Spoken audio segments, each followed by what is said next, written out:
Good morning. Ako po si Junel Romposon Balibar. I am student from Central Bicol State University of Agriculture. I am taking Bachelor of Science and Biology. So, nandito po ako upang interviewin po kayo. Ang purpose po ng interview ito is isa po sa mga assessment namin, requirements po namin na kailangang i-comply po under Science, Technology, and Society or the STS po.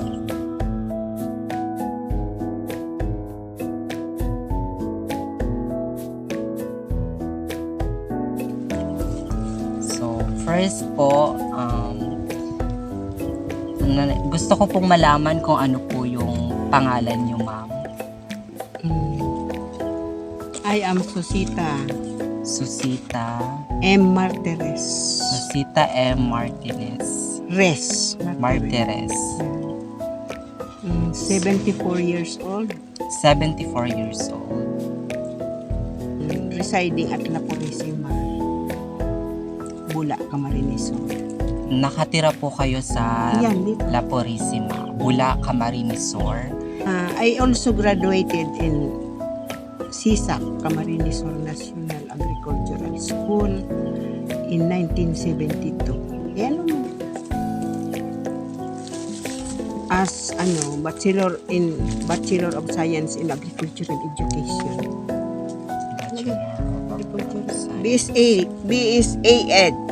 Sige. BSA Ed in 1971. So, nag-graduate po siya 71, noong taong 1971. 1971 po sa BSA Ed. BSED or the Bachelor of Science in Agricultural Education, Major and Elementary Education po. So, nag-aral po siya dati sa SISAC po, dati pong pangalan ng Central Bicol State University of Agriculture. 1971. I work in Department of Agrarian Reform since 1972.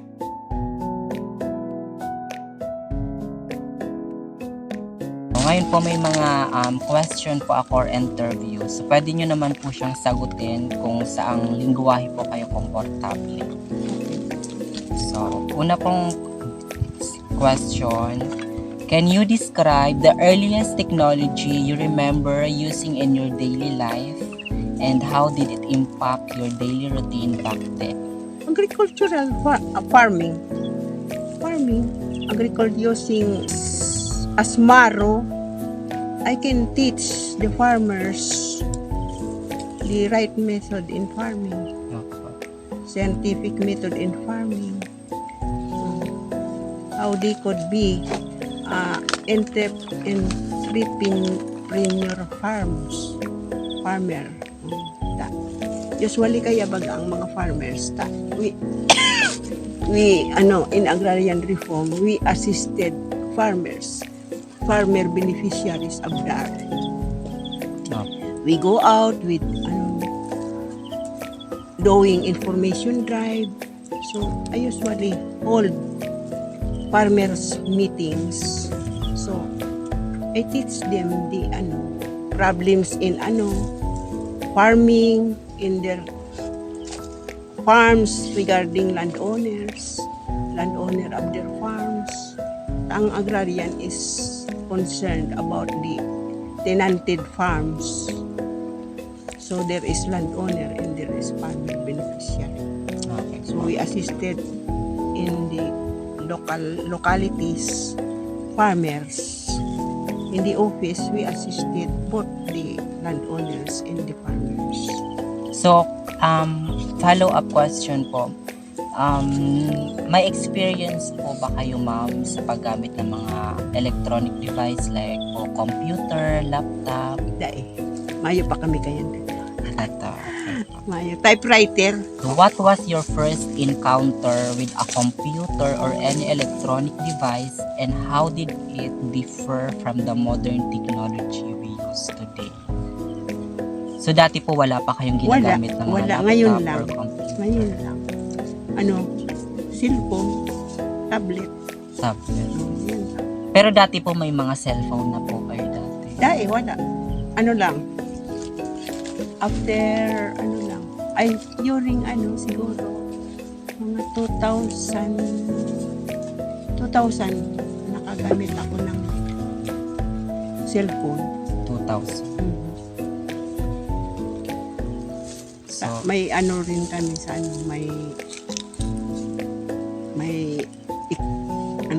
free load. Kaya bumili ng cellphone.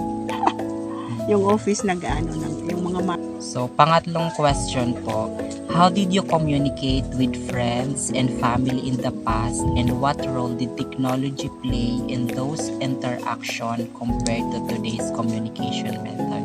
So, ano po yung mga ginagamit yung electronic device po pagka po, halimbawa, may communication po sa friends, di ba po ngayon ang communication through cellphone, pwede mo nang mapadala yung gusto mo mapadala.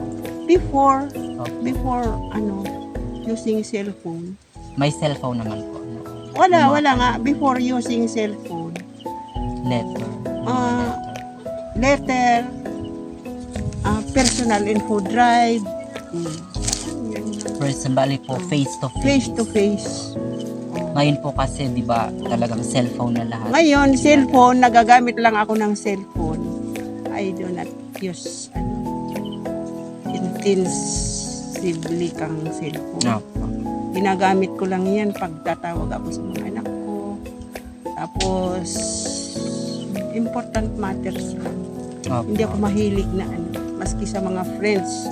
Minsan, bihira. Sa pang-apat na question, so, can you share po a memory of a significant technological development that you witnessed during your lifetime po, and how it changed the way people live and work? Anong technology?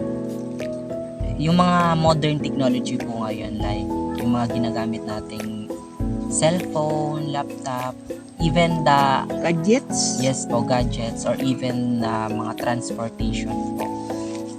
Ano po yung parang improvement or development po nung dati sa ngayon? Sa akin o sa clients? Bali po yung personal mo po. Personal? Opo. Ay, simple. Ngayon, noon may rin ako, transportation, may mahirap noon yung transportation. Pero ngayon, mas mabilis na. Kasi Opo. may transportation na tayo, may mga road na tayong improve na maray. Noon, nung ma-assign ako sa Balatan, Diyos ko, pumunta doon, nakaputi, babalik ka sa Nabwa, brown na yung t-shirt mo. Kasi alikabok. Pero naabutan niyo po dati yung mga kalesa. Ay, dahil na, mayo na yan. Jeep Jeep. sa ang ma-assign ako sa Balatan. Jeep. Pero ngayon, pumunta ka doon, maganda na ang noon, at saka yung mga transportation namin sa mga remote areas. Mahirap. Minsan, hiking. Yan sa Ah, Balatan, hiking. One way lang ang yan. Kung may transportation sa mga Opo. mountainous, hiking. hiking. Tapos, kang yaon ako dahil naman ko na, first assignment ko as Mar is Balatan. Opo. If I was assigned in the, medyo, naman, in the mountainous, mas maganda na Medyo ang kaya na ng transportation. transportation. Easy na ang transportation. Noon, may motor kami ginagamit. Kaya hindi naman sa akin pinadala ng asawa ko yung motor kasi baka lumampaw ako sa bangin sa Balatan. Opo. Mas maganda na ngayon ang transportation kahit nga dito, cemented na doon sa amin. Cemented na yan noon, nagha-hike kami. Nilalakad. Nilalakad lang hanggang Palsong or Tandaay. Pero noon nga yung resident namin noon, San Roque Bato. Diyos ko, mayo duman jeep. Ay, walang jeep. Walang po. jeep. Tapos malabuyon pang maray. So, unlike po ngayon talaga. Unlike ngayon, may mga cemented na. Cemented. Quirino Highway na yun, yung San Roque Bato. Dito sa Laporisi, cemented na. Mas maganda na yung mga may farm to market roads. Yan ang technology na mga improvement, development. Nakakatabang na maray. Saka ang naman, ang office naman namin, ko talagang ang mga farmers ay hirap kasi wala silang kapital. Ako nga, may pensyon ako, nagkukulang ang kapital ko dito sa farming. Halos inuutang ko yun sila mama mo ng labor nila. Kasi kulang talaga. Kaya wala yung mga farmers ay hindi mag-develop yung nila kasi kulang nga sila. Kulang sila ng kapital. Halimbawa naman, sila na lang magtrabaho kasi hindi naman sila employed. How about the inputs? Wala po. Wala. Kulang talaga. Kulang ang assistance sa farming. Kasi yung farming naman ay kami, yung relationship lang ng farmers and landowners or yung paghawak ng mga lupang ibinigay sa kanila na pinagbili, di ba? Ng landowner, mga farmer beneficiary naman. Ganun din. Kulang sila ng kapital. Kulang sila ng assistance ng agriculture. Department of Agriculture. Wala ding masyado. Kasi yung mga Department of Agriculture na lang, dito lang sa Bula. Nandiyan lang sila sa office. Dapat may mga demo farm sila sa barangay.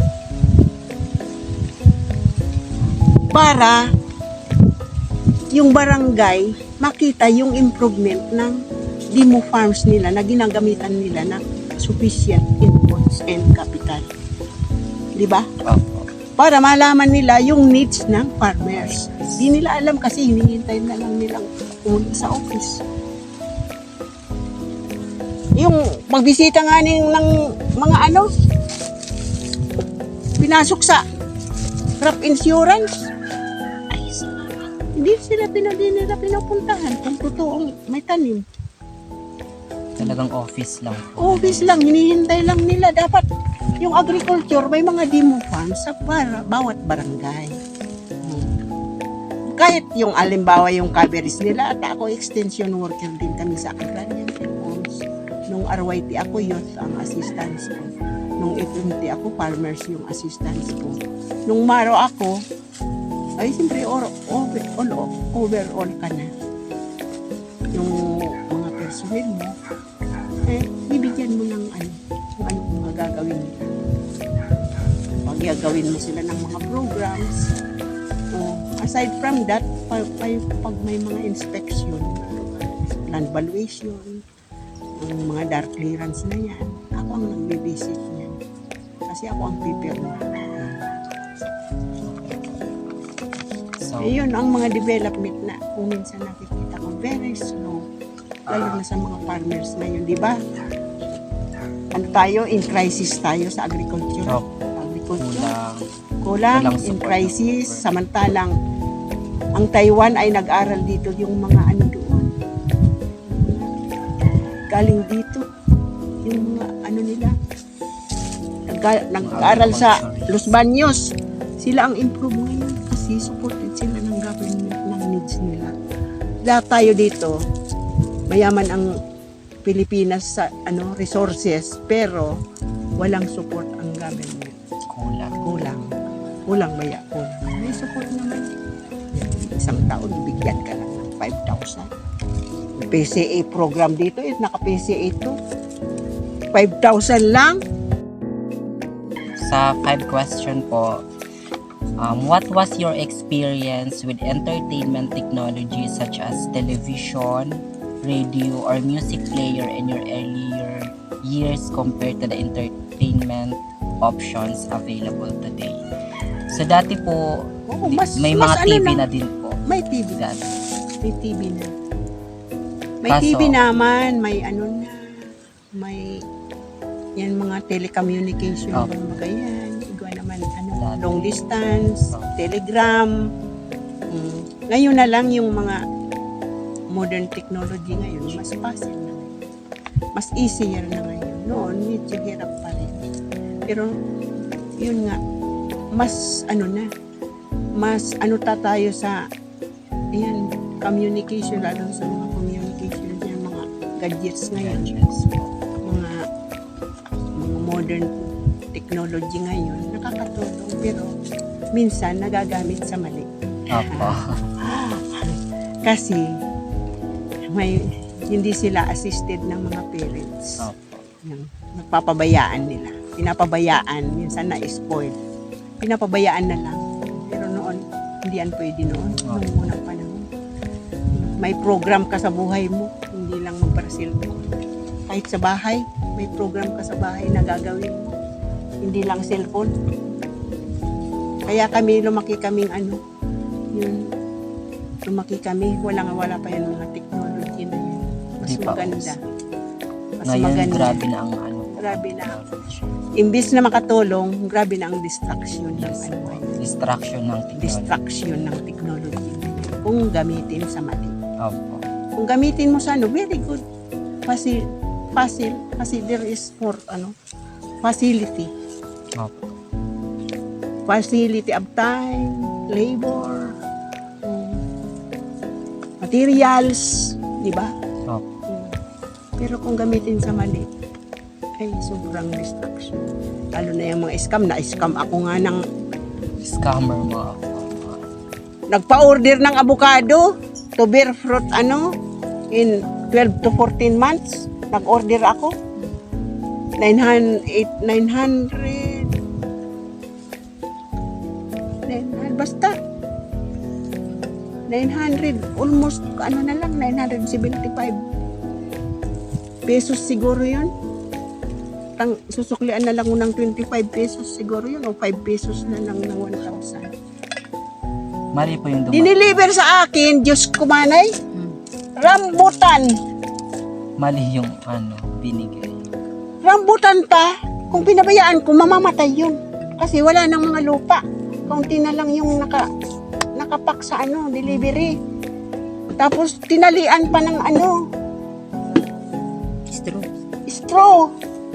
Tapos sabi ko, oy, nag-feedback ako. Diyan nga sa cellphone ko hanggang ngayon, nung before All Souls Day. Sabi ko, bakit naman yung package ninyo sa labas exactly 4 avocado plants plus 1 bonus na yung order ko, Pero yung nasa jackfruit loob, diba? or Tamo. guapol. So, guava apple. Diyos ko naman, lahat bagat to, 5 pieces naman yung nakalagay. Pero, yung bonus ninyo, lahat rambutan. Ang dami kong rambutan. Sabi ko, may namumunga na nga akong rambutan. Bakit ninyo padadala ng rambutan? Mali yung scammer. Sabi ko, tapos hindi na sumasagot. Samantalang nung pa-order, mga 5 minutes lang, sagot na. Sabi ko, pag hindi kayo sumagot within 24 hours, i-report ko na kayo sa authority. Sumagot. Kinabukasan, sumagot. Maagang-maaga sumagot. Ma'am, sorry po. Yung packer namin nagkamali. Mali yung pinadalangkan. Sabi niya. Product. Tapos, papalitan na lang po. Sabi ko, kailan? Dapat kako before All Souls Day kasi aalis ako sa All Souls Day. Wala. 1 week. Ko lang dumating. Ngayon, ipa-follow up ko na naman. Sabi ko, i-report, pahanap ko na kayo ng pamangking ko dyan, General Police. Hanggang ngayon Scam wala po kayo. dumating. Hanggang ngayon wala. Kaya yun, ang nagagamit ng gadgets ngayon minsan, marami nang naloloko. Kahit kala mo makaka-avail ka ng magandang new technology ba yun? Yung sabihin sa iyo na magandang development yun sa agriculture na within 12 to 14 months namumunga na yung avocado kanimanay o babasa na. Tapos wala. Advertisement. Diyos ko. May picture naman siguro pinicture sa scam. Number 6 po, question.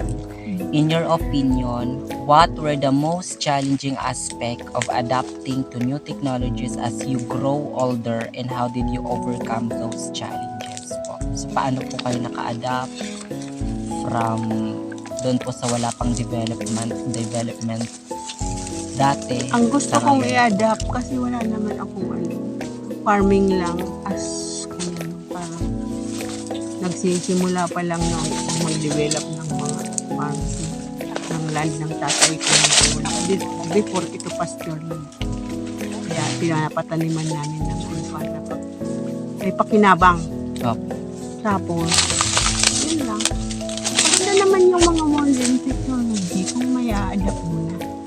Kasi, may mga, maganda ang mga development na. Katulad noon, kung totoo yun, imbis na long years kang mahalat, saka video, Matagal po. matagal.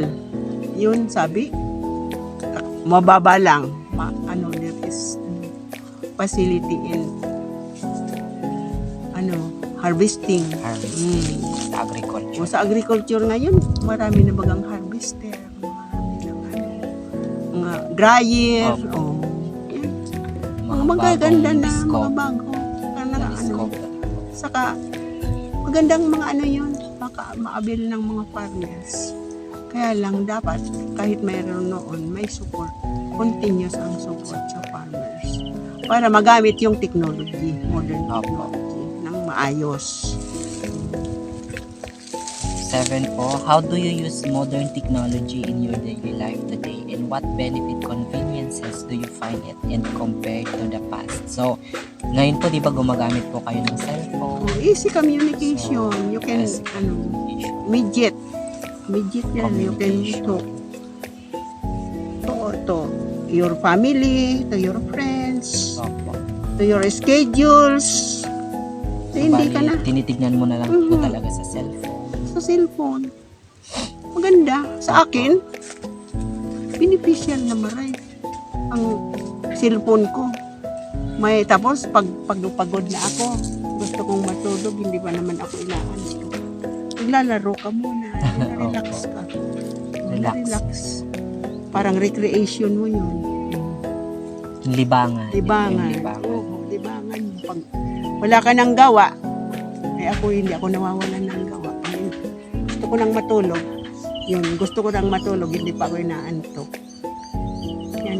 Sabi ng according to information sa technology, huwag kang gagamit ng cellphone bago ka matulog kasi hindi ka makakatulog. Sa akin, Opo. pampatulog yan. Pampatulog. Kahit yung TV, pag inaantok, gusto ko nang matulog na hindi pa ako inaantok, magti-TV ako kasi maya-maya, tulog na ako. Opo. So, are there any technological development or innovation that you find particularly impressive or exciting today, and how have they affected your life po? Yung dream ko nga magkaroon ng organic farming at Organic magde-develop ako ng organic fertilizers. Yun nga, may dumating na sa co-op na yung machineries Opo, machine. regarding making organic fertilizers. Last week lang daan. Kaya excited ako na. Sabi ko nga, pwede yun for rent. Kasi ako ang gustong gumawa. Ikaw po Ako, yung mismo. mismo. Kung hindi naman ako magamit yun, ako na lang ang magsisikap na magkaroon. ng Kaso mga for rent machinery po niya. kasi. Oo. Kahit for rent, kung pwedeng gamitin, di for rent. Gagamitin, Meanwhile opo. na, sa beginning, beginning the project, beginner, dapat gumamit ka muna ng mga rental na yan. Opo. Tapos, Hanggang sa magkaroon ka na ng sarili. yan. Hanggang sa magkaroon ka na ng sarili. So, mapapadali po sana yung paggawa ng Oo, organic. Organic. Saka ma-attain ko na yung ko, paggamit ako ng magkaroon ng organic farm. Yan. Yan, yun ang modern technology kong dream ko. Magkaroon ng organic farming.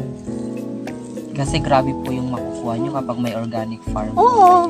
Saka sa tulong ng iyan, machineries regarding making organic fertilizers.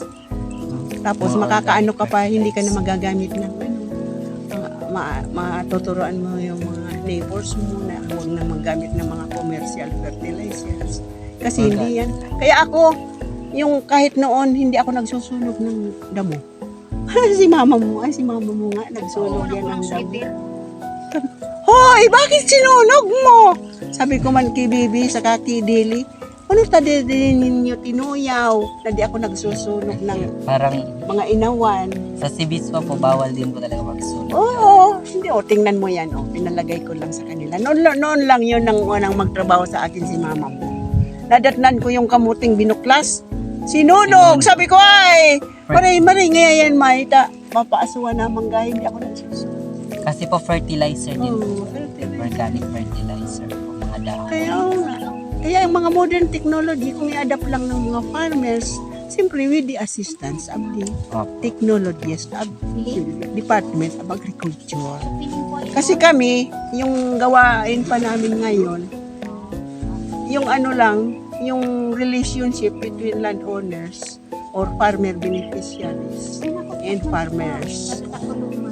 Yung mga pinifix namin yun. Actually, ownership ng land na tinitil nila, di ba? Opo. Dapat yung ng pagtanim noon, yung DA muna. Hindi po. Kasi mga counterparts namin sila ng program namin. Yan, Land Bank, DA, Municipal Assessor, kasi titling yan eh. Opo. ROD, yun, mga counterparts namin yan. Sa transfer ng lands. Nakatransfer na sa kanila, wala namang full assistance. Siyempre, ganun pa rin. Kaya makaramihan ng nabigyan ng lupa, pinagbibili, lalo na yung mga sa sentro na yan. Milyon na. Pinagbibili. Kasi hindi po nila Oo, hindi naman nila na-develop eh. Kaya sabi baga, hearsay. Pero totoo naman na failure ang agrarian kung ang transfer raw ng mga lands kasi pinagbibili. Yun nga, kulang kasi ang support. What advice would you give to younger generation about using technology in a balanced and meaningful way based on your experience and observation?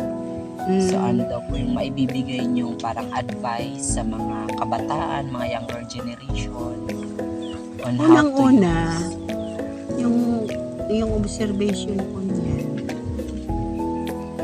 Minsan kasi ayaw hindi nila ma-attend ng parents yung mga children nila. Binibigyan na lang ng gadgets, lalo na yung mga very young, maski nga ni infants ngayon. Tatao nang magdurudut, gusto nang magdurudut dyan. Binibigyan na lang, tinuturuan pa. Ay, dapat ba kung araw kaya? Sabi yan, gamiton na.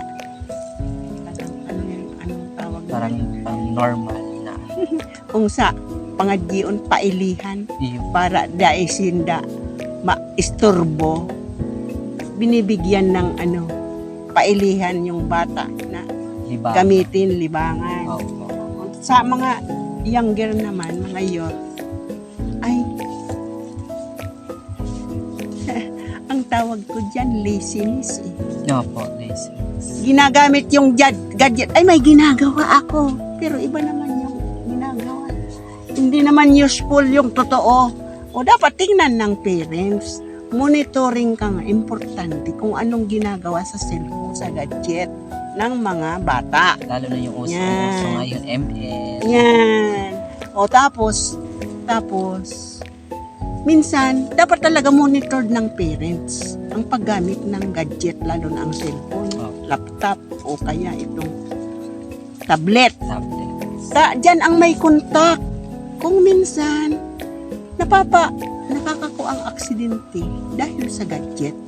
Taday nga ni monitored kang parents. Kaya dapat ang parents may schedule lang na gumamit ng gadget ang mga bata, mga youth. Pag pag matanda na yan, bahala na sila. Opo. Pero kung mula bata hanggang na adult sila, ganun ang gawa nila, ay di na yun mamabalik. Ganun na talaga yun. Kaya sa younger generations, dapat monitored ang paggamit ng gadget ng parents. Yun lang. So last po, how do you see the role of technology evolving in the lives of older adults in the future? And what changes or improvement would you hope to see in technology to better serve your generation? So ano po yung improvement? Kumbaga po ano po yung mga expected nyo na sana mangyari, yung mga bagay na makakatulong po sa future ng generation. Future namin ng older. Opo, tsaka future din po ng mga younger generation, yung mga ngayon po. Sa kasalukuyan po sa ngayon. Communication technology, agricultural technology. So parang gusto mo po ma-develop ma-develop pa. Na magamit Na sa magamit tao. ng tao. Opo. Both youth and older people. Tanganing mag-guidance na sila. Mga younger. Ang mga older people, kada ko ng experience. Kada ko man ngunyan nagbubukas na technology. Pero mga, di mo aram kung scam yan o ano. Opo. Araw ka to. Yung mga modern, kuya na yan na sabi nila. Mga medicines, milk. Opo. Totoo kaya yun? Oo, siyempre maduda ka. Mga modern technology yan. Kaya dapat, bago linuluwas yan, monitored ng FDA, Food and Drug. Opo. Dapat, Kailangang register.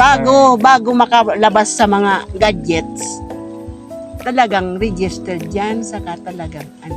Pag ano, yung enforcement man ng law, pag hindi yan ano, i-monitor nila sa FDA kung registered dyan yung lalabasan dyan. O, sa gadget na Opo. mga ano. Saka bakit hindi nila yun mahuli mga scam na yan? O, diba? Opo. Hanggang ngayon, parang drugs yan eh. Bakit hanggang ngayon may drugs pa? Ang daming hinuhuli. Oo. Kaya parang kung isipin mo, may mali. Di ba? Opo, may mali po sa akin. May enforcement ng law, may enforce it. Bakit? Hanggang ngayon, No, meron pa. nandyan na yun. Nandyan pa nga. Aside from the mga modern technology na ginagaramit man, igwa pa yan ngunyan. Pero sa ibang bansa, mayo yan. Opo. Mayo yan. Wala po. Mahiling mo itong sa YouTube. Ay, iba ko sa YouTube, sa TikTok, TV. Sa TV. Si dati baga athlete yan, yung naglilibot siya sa world ng mga ano. Parang Nagta-travel Opo. siya every ano, i-visit niya tapos i-expose niya kung ano ang magandang ano diyan, Opo. mga practices. Saan kaya? Switzerland na tayo. Mga mountainous. Oh, parang ganun po. Mountainous siya. Tapos yung mga surroundings nila ang linis, ganda. Yung transportation nila biking lang. Biking. Opo, ang ganda Biking lang. Hindi motor. Biking lang. po. Wala po talagang uso. Oh, walang usok, walang ano. Tapos village nila. So kumpul-kumpul lang. Opo. Tapos yung mga mountain na yan, ang linis, ang ganda. Sabi ko, Mga tubig. yung tubig doon, ang linis. Diyos ko po, sabi ko, sana ganun Ng Pilipinas. ang Pilipinas. Gusto naman. Sabi ko, di ba nakakalungkot? Sabi ko, wag na natin payakita sa mga generation natin na we have dirty politics. Opo. Sabi ko. Kasi nakakapanghina yung mga older. Sa akin, nakakapanghina lang yun. Kawawa naman yung younger generation. Sila yung apektado. Sila na yung apektado. Kung hindi na yan magbabago, kawawa naman. Magpapatuloy. Mapatuloy. So ngayon po ma'am, maraming salamat po sa pagbibigay ng paunlak upang ma-interview po kayo. So maraming salamat po. Oran. Thank you. Okay. Thank you po. Okay lang.